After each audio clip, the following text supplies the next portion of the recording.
First of all, thank you for having me here. I flew for being here on, less than 24 hours just to speak, because I think that the Israeli point of view is we have to do whatever we can to bring it into the international media, and Europe is very important in our to Israel. The question if I'm satisfied or what is my view about the present situation is, as was advised by Einstein, everything is relative.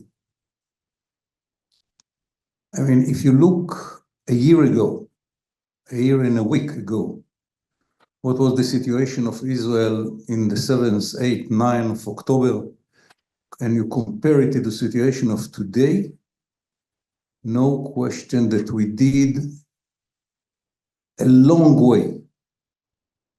And our situation today is much, much better than it was a year and a week ago. No free lunch. We still have hostages in Gaza. We lost many Israelis, civilians and soldiers. Our economy is suffering. And we know that we will have to pay a lot in the coming future. But the strategic situation is, no question, much better. And what is more important, we can see how it will be better in the future. Someone asked me if Israel made mistakes during this year. And the answer is clear, yes. As human beings, we made many mistakes. But the Israeli society is strong. The IDF is debriefing itself. It will be debriefed by another committees in the future. We have some lessons, I'll mention a few of them, and we will have more in the future. And our intention is to be stronger in the future by learning the lessons that should be learned from these events of the last year and a week. Will we be wise enough to understand what were the mistakes and how to fix them? I hope that we will. We are doing all the efforts. I was asked in 20 minutes to give you the frame of the situation of today. I'm not going into details, but I want to mention some points which, from my point of view, are very important. First of all, we try to understand what led Hamas to this war against Israel, these atrocities which had been done in the 7th of October. I think that there are 4 issues here. One, because Israel succeeded to have good relations with Arab countries, and behind the corner, people spoke about agreement with Saudi Arabia, the Palestinians thought that there is a too big gap between their expectations and the success of Israel in the Arab world. In a slowly, they are losing the ability to hold the key for the future of the Middle East. The Israelis and the Arabs are doing things that will enhance the situation in the future in the Middle East without taking care for the Palestinian issue. In the past, they hold the key for the future of the Middle East by saying to the Arab countries, you cannot do it. The Israelis didn't make any agreement with us. And the Arab countries understood that they are sacrificing their future for the Palestinians, and the Palestinians do not deserve it. And the Palestinians wanted to show that nothing can go on without them. The second issue was the religious motive. We didn't understand, including me myself, how strong is the jihad motivation within organizations like Hamas.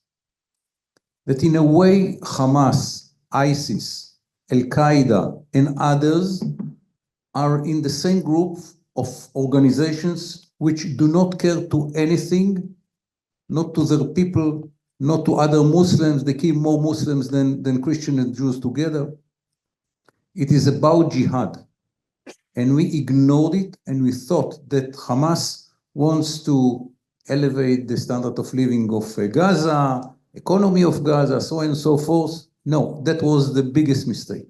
Jihad, jihad, jihad. And we have to understand it when we deal with such organizations like Hamas, Islamic Jihad, Hezbollah, ISIS, Al-Qaeda. These are the organizations that really believe that Islam huwa al-hal, that Islam is the solution, and everything should be paid for that, including the future of their own people. The third element is the success of Iran to build around Israel a ring of fire. I gave this name to the Iranian strategy in 2018. I understood that what the Iranians are doing is to build a new kind of a war against Israel. When they don't pay any price, the proxies around Israel and far from Israel, the Houthis from Yemen are not part of Iranian proxies because of Israel, but they use the fact that they are there against Israel. But Islamic Jihad in Gaza, Hamas in Gaza, Hezbollah in Lebanon, the Hamas in the West Bank, the willingness of the Shiite militias in Syria, the Shiite militias in Iraq, all of that is a ring of fire which was built around Israel. When Tehran is 1,500 kilometers away, and then they have to suffer. There is a cascade of readiness to sacrifice in the Middle East. The Iranians are ready to sacrifice the Arab Shiites, Hezbollah. Hezbollah is ready to sacrifice the Sunnis in Gaza, Hamas.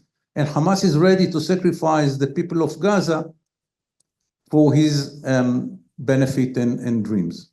So there is a cascade of readiness to sacrifice when Tehran is far away. And the Ring of Fire was a very successful operation or dreams or vision of Soleimani, which he succeeded to build. He had one failure, big one, in Syria. Because in the last 12 years, we are destroying any attempt of the Iranians to build equivalent of Hezbollah under direct control of Iran in Syria. And think about something like Hezbollah now in Syria. What would be the face of the war? But this successful operation of the Iranians gave Sinwar the ability to dream about igniting a whole war against Israel as part of the Ring of Fire. He will begin, and others will join. He didn't succeed. And last but not least, Hamas felt, and it is our mistake that we didn't understand it, that he can.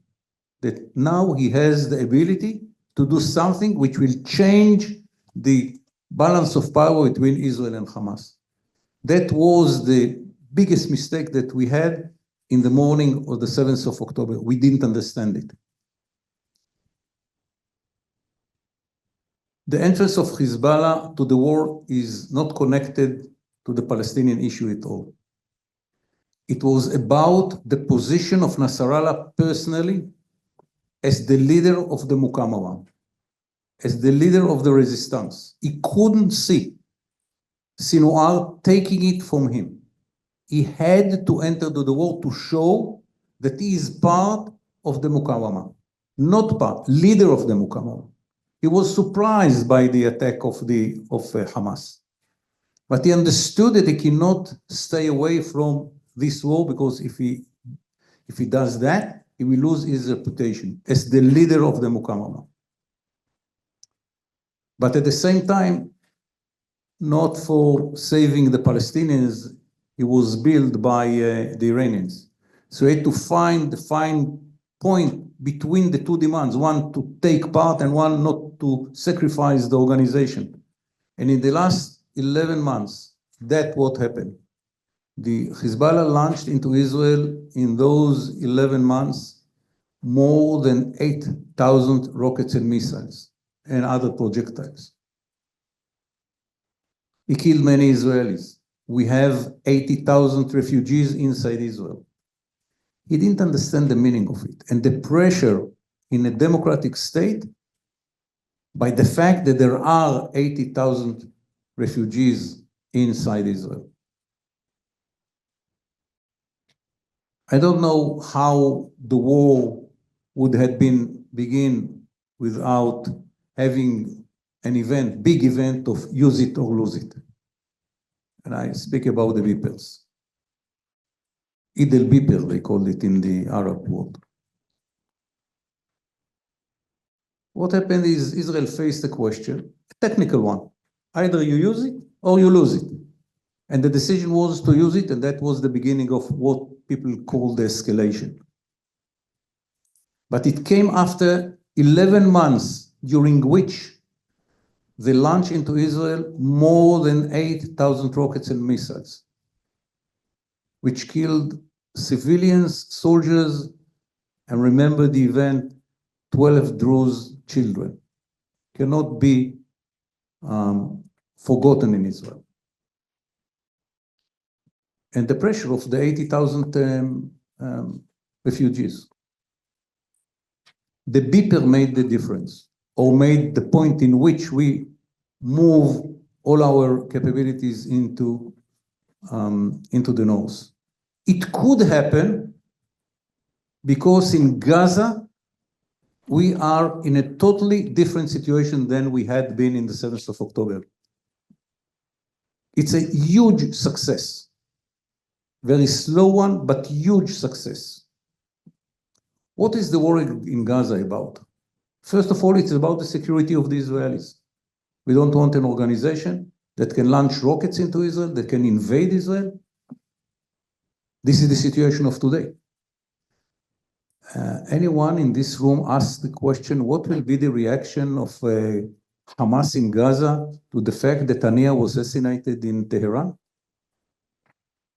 Anyone in this room ask the question, what will be the reaction of Hamas in Gaza to the fact that Muhammad Def was annihilated?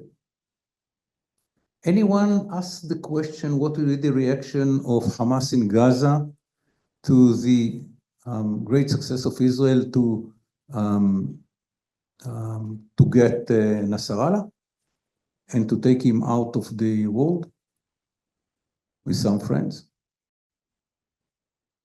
And now it's the war that Sinwar had a dream for.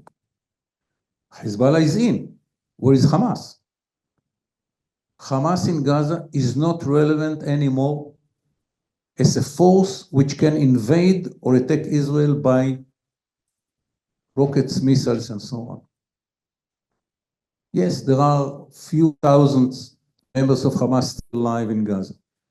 They are building teams of guerrilla and they can kill Israeli soldiers in Gaza. But as a threat to Israel from the outside, they are not relevant anymore. It will take another year to clean Gaza totally.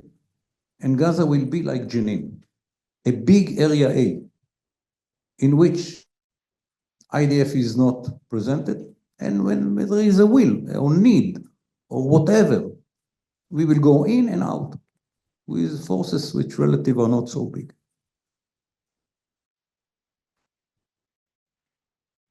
But the war in Gaza, it's not just about the Israeli security and the position of the state of Israel in the Middle East, which we lost in the 7th of October a lot. It's also about the heart and the minds of Muslims in the Middle East.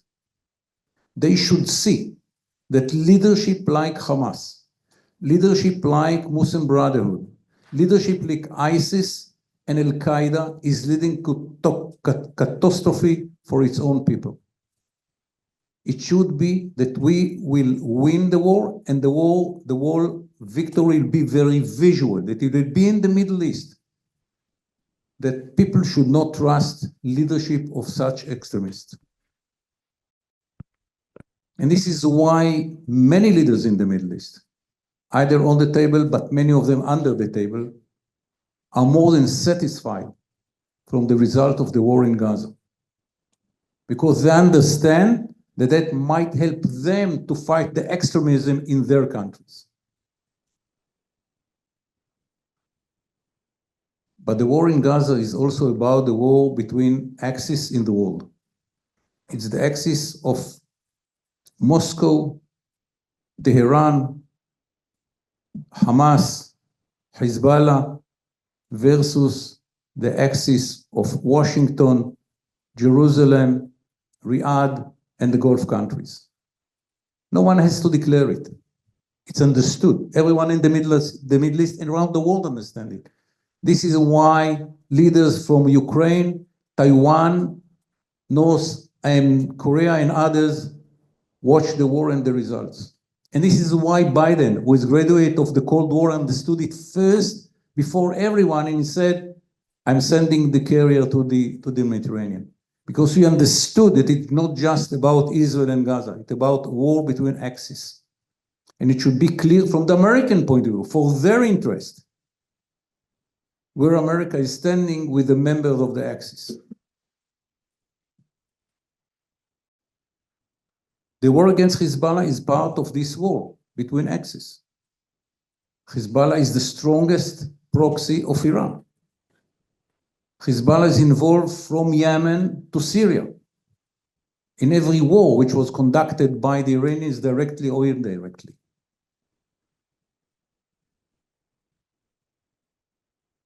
The weaker Hezbollah, the weaker Iran in the Middle East. They understand it, we understand it, and the Americans understand it.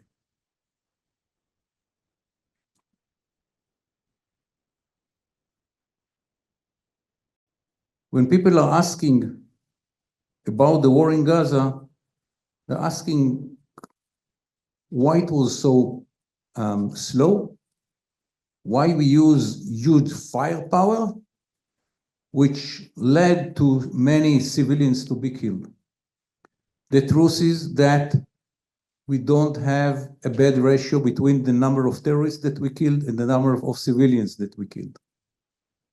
If you look at the numbers in Fallujah, in Mosul, in Mali, in all the modern wars against terrorism, Israel ratio of terrorists killed and civilian killed is much, much, much better.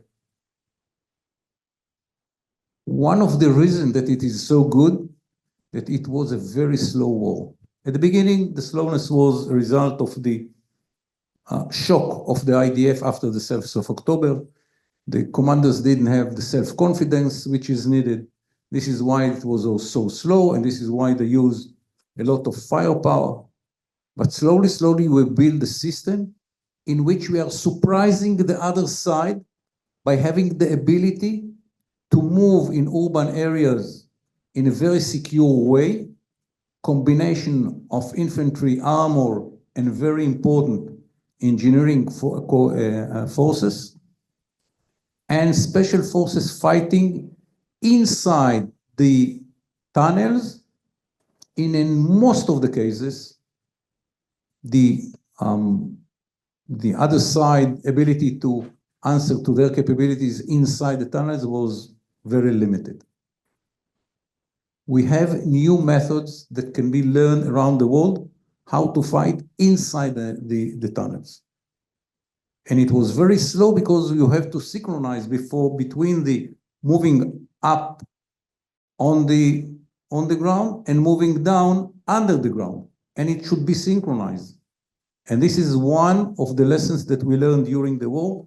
And now we have the technology, the know-how, the technique, everything which is needed to fight inside tunnels. And we were surprised by the sophistication and the combinations of the underground tunnels in Gaza, no question. We knew that there is a system, but we were surprised by the sophistication. And it was very sophisticated.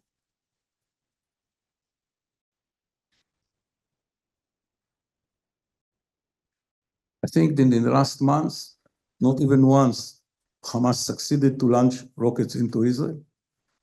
They have few, and probably they will use it in the future, but they don't have the ability to produce new, and they don't have the ability to smuggle in from Sinai, because Israel is controlling the Philadelphia corridor, and we will have to find a way how it will be controlled in the future. But as I said, in the end, we want that Gaza will be a big Jenin area, a big area A, which still, we know, we are not going to kill all the men and women in Gaza. Some of them will be members of Hamas in the future, but they will not have the ability to launch rockets and to invade Israel. And we will have the ability to control the area and to kill them inside Gaza Strip whenever will be a need.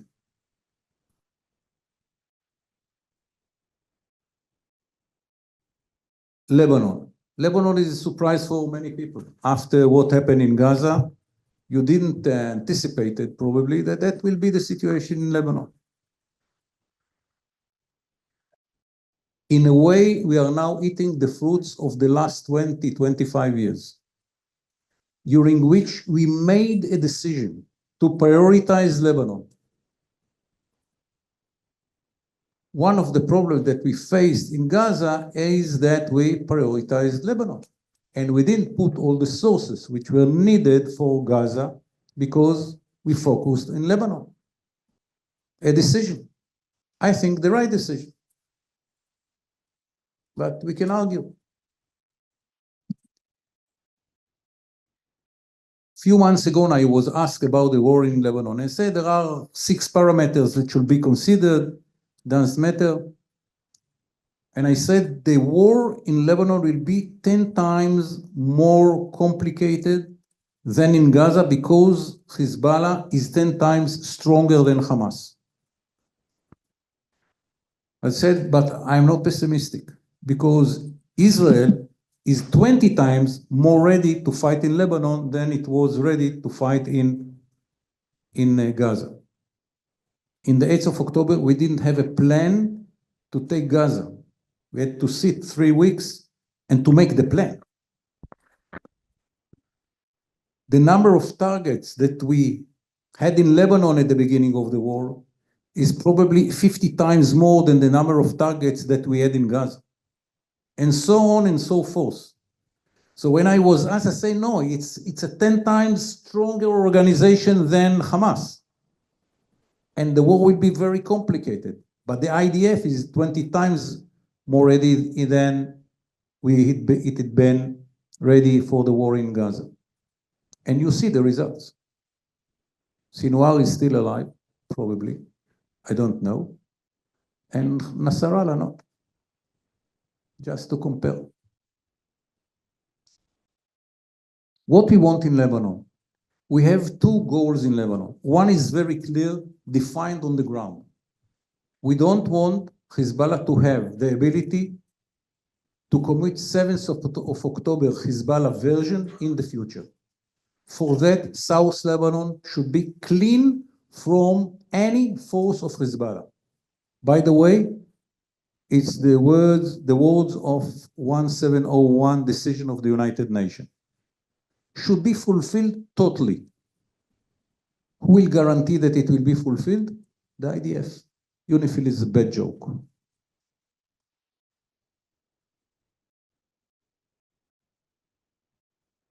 That will be achieved either by an agreement, which the Americans and the French are working very hard to achieve, or by ground forces of the IDF.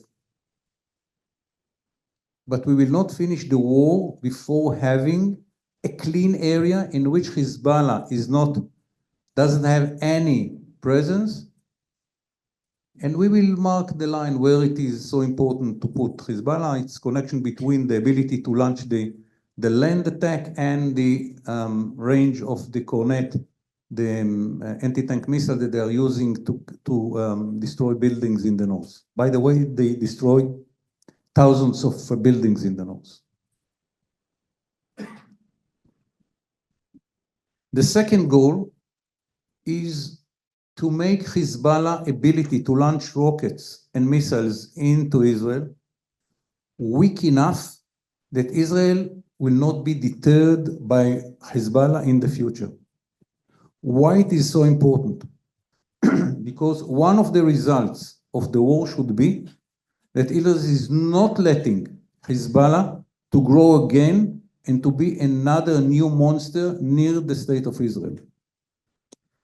We will not let the proxies of Iran to grow to the level in which they are a threat to Israel. And for that, we have to degrade the firepower of Hezbollah to the level in which it does not deter any more Israel in the future. What we did in the last 12 years in Syria, we will continue to do in Syria and in Lebanon, not to let Hezbollah to build its capabilities in the future. It's two different goals. One is very clear, line on the ground, and can be clearly understood. The second one is more complicated for the military forces as well as people outside Israel, but it's something that should be very clear. Israel will not let Hezbollah to rebuild its capabilities in the future, and for that we have to degrade the ability of this organization to launch rockets and missiles into Israel in the future.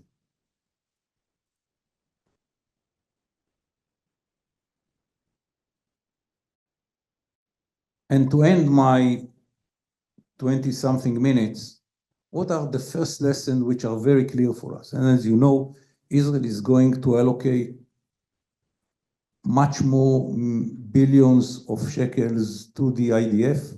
We want a stronger military capability in the future. A committee was nominated by the Prime Minister, Minister of Finance, and Minister of Defense to decide how much will go to the military side. Economic question, debts versus GNP and so on and so forth. And where to be the emphasis in the future in the IDF. We are in the status of learning all the potential alternatives, and we will have to make a decision within the next few months. But it's a huge money. This is why the committee was nominated. But there are 5 lessons that I can say are clear for us. One, Israel should be less dependent on others when it is coming to ammunition, spare parts, and so on and so forth.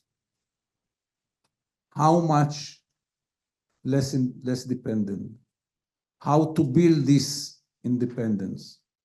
How much to invest in production lines in Israel and how in storages in Israel? Question that we are facing, and we have to make decision. But at the end, we want to be less dependent. We are not naive. We know that at the end, we will not build F-35 or F-15 or submarines. That we will buy outside Israel. But when it is coming to spare parts and ammunition, Israel wants to be less dependent on other countries. Again, how far to go? A good question. We don't have an answer yet.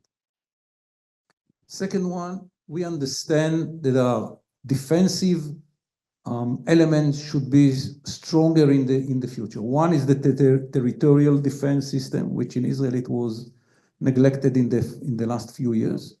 That was a huge mistake. It's not in question of money. It's more question of organizing it well in the future. That each community near the border will be much stronger before the army is coming. That the area itself will be kind of a grid within which there are enough military forces to stand for a few hours and to defend itself. With combination with the army units on the ground and the communities. We had such a system in the past. It was neglected during the years, and we have to rebuild it. And the second element, which is crucial for Israel, because of the situation of Israel, today from 1, 2, 3, 4, 5, 6 fronts they launch projectiles into Israel. Gaza, Lebanon, Syria, very few, Iraq, Iran, and Yemen. We have to have a stronger anti-missile system. By the way, all the elements of our system were provided very well results during the war. In some occasions, better than we expected. The Arrow 3, the Arrow 2, David Sling, and the Iron Dome, which is the backbone of the system. In the future, not far from now, we will have a laser system. And we are working on some advanced system. Part of them is to enhance the capabilities of the present one. And some of them, new ones. We will have a stronger, it's very costly, by the way. But, you know, each push of the button of David Sling is $1 million.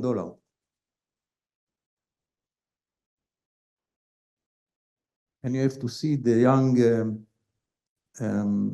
lieutenant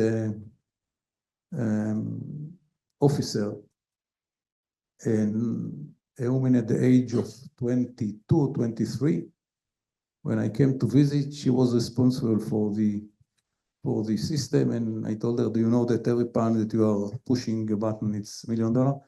She said, General, it's not my concern. My concern is that it will be hit the target at time. So you understand that this is the system it is. Third one, we understand that we need a bigger army. How much big? Very good question. We don't want to make the same mistake that we did after the Yom Kippur in 73, in which we lost 10 years of our economy. We called it the lost decade in Israel, because economically it was a huge mistake. We have to find the fine line between the needs of the economy and the need of the army, but we need a bigger army. The fourth lesson is about Israel should have stronger and robust ability to hit far away from Israel, between Yemen, which is almost 2,000 kilometers, to Tehran, which is 1,500 kilometers. We will have to invest in this area a lot of money. A lot of money will go to have a robust ability to hit those countries in this range. This is the lesson of the 14th of April and the Houthis attacks against Israel. Just yesterday, the IDF Air Force was there in Hodeidah. I don't know what are the results yet. And maybe the most important lesson is about the strategic tools of Israel. We should bring back to our tool bag the ability to decide and to implement preemptive war. If you ask if there is one clear mistake that Israel did in the last few years, is that we didn't preempted Hezbollah building of force. Israel had to attack Hezbollah 3 years ago, 2 years ago. I'm not speaking about what would have been the reaction in Europe to such an attack without the 7th of October. I'm not sure that even in Israel, the support for the government of any prime minister would make such a decision was very high. If he came out of the blue saying, I decided to attack Hezbollah, with the result that we see today, without 7th of October. So 7th of October changed the legitimacy approach around the world and in Israel to the whole issue of war and preemptive war. But if there is one strategic lesson which is very clear, in the future, Israel should use it. How, when? Good questions. But in principle, something which was out of the bag should come back into the to the list of alternatives that the government will have in the future. This is what I have to as an open to the day, and later on I'll be more than happy to answer questions. Thank you very much.